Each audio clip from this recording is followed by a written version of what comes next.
খালাম্মা কেমন আছেন? ভালো আছি। কি করেন? রান্না করতে আছি।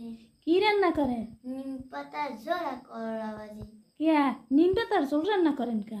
জামাই হবে তো মেহমান হবে তাই লেগে। আরে জামার জন্য তাহলে কি নিম পাতার ঝোল রান্না করবেন? জামাই মাছ বস্তু কিছু আনে না।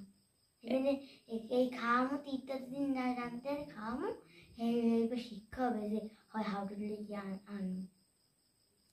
হ্যাঁ খালাম্মা ঠিকই কইছেন। তার জামাই তো এডি দেখকে রাগ হয়ে যাবে খালাম্মা। রাগ উঠে যেত। তা আপনার জামাইটি শিক্ষা দেওয়ার জন্য আর নিম পাতার ব্যবস্থা লইছেন। হয় তা আর একটু মাছ মাংস রান্না করেন। মাছ রান্না করতে সরে। ও বুঝছি খালাম্মা, আপনার জন্য মনে হয় কিছু আনে না জামাই কেন? এই জন্য এখন আপনি এই নিম পাতার ঝোলের ব্যবস্থা লইছেন। তা আপনি তো একটা ভালো বুদ্ধি লইছেন খালাম্মা। এত সুন্দর বুদ্ধিটা আপনি কেমনে পাইলেন? পাইছি তো আগে বুঝতি। জামাইরেই খাওয়াবেন এইবার আইলে।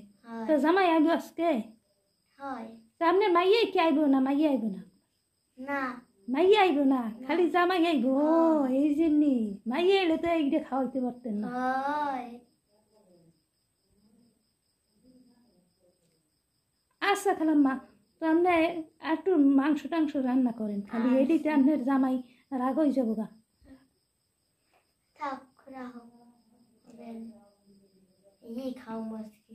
আজকে এই খাওয়াবেন? তা জামাইরে শিক্ষা দেওয়ার বুদ্ধিটা আপনার খালাম্মা খুব ভালো হয়েছে। যার আনস মাছ মাংস আনে। ও আজকে মাইয়া আইব না, জামাইরে একলা পাইয়া দিনে খাওয়াইবেন। হয় মায়ের একটু মাছ মাংস রান্তাম। মাইয়া আইব না দেখে এখন করল এই যে নিম পাতার ঝোল রান্না করবেন আর করলা ভাজি হয়। ও তিতা খাওয়াই জামাইরে শিক্ষা দেবেন। হয় ভালো হয়েছে খালাম্মা, তাহলে এইটাই খাওয়ান আজকে। চা খালাম্মা আপনি রান্না করেন, ঠিক আছে তো আমি গেলাম।